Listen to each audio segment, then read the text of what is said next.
कथा देने वाला कोई। आप इसका ज्ञान जब होगा जब कथा में आप भगवान का नाम स्मरण करोगे। बोलो गोविंद भगवान की। द्वितीय अध्याय प्रारंभ करते हैं। अथायम संप्रतम येना पुरादुज कस्मतम काशे प्रयो नियोदम शिवक्तवा विवाह करे प्रमाण भूतले दुखितम ब्राह्मण भगवान प्रिय व्यद्रमारूपशम विवरातस्य विप्रे विप्रणसस्य सत्यम कथादस्यम दुज सत्यस्यम। गोविंद भगवान की जय। अब जो कथा हुई है दूसरी, वो कथा ब्राह्मण की हुई है। अब देखिए, ब्राह्मण भूदेवा नाम जगतपति। ब्राह्मण धरती का देवता है, पर देवता कब मालूम है? जो ब्रह्म को जानेगा, ब्रह्म की मानेगा और ब्रह्म के चला रास्ते पर चलेगा तो ब्राह्मण पूजनीय है। और ब्राह्मण दारू पिए तो पूज्य काबिल नहीं है। ब्राह्मण मत से अलग हट जाता है, धर्म छोड़ देता है तो ब्राह्मण पूजनीय नहीं होता।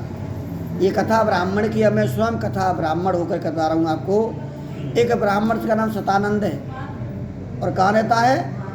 काशीपुर, इसे बनारस कहते हैं। अब पंडित जी महाराज तो हैं मगर नाम के पंडित जी, काम पंडित जी नहीं है, नाम के कैसे?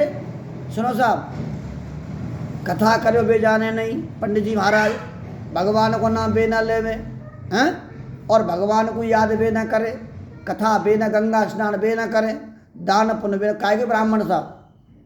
ब्राह्मण वो होता है ब्रह्म को जानता है, ब्रह्म को पहचान, ब्रह्म की मानता है, ब्रह्म के मना जो आप चलता, वो ब्राह्मण पूज्य नहीं होता है। वो पूजा जाता था और पूजा ही जाता रहेगा जो ब्राह्मण ब्रह्म को मानेगा। मगर पंडित जी महाराज भगवान जानते ही ना है।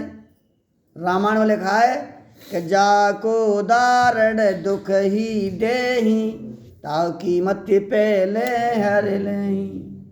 ब्राह्मण दुखी हो गया, इतना दुखी हुआ कि बच्चे भूखे मरने लगे। जब बच्चे भूखे मरने लगे, पत्नी ने कहा, हे पतिदेव, जीवन हमारा बेकार है, इसके बच्चे भूखे मरे, ऐसा उपाय कर लो जैसे हमारे बच्चे का पालन पूर्ण होता रहे।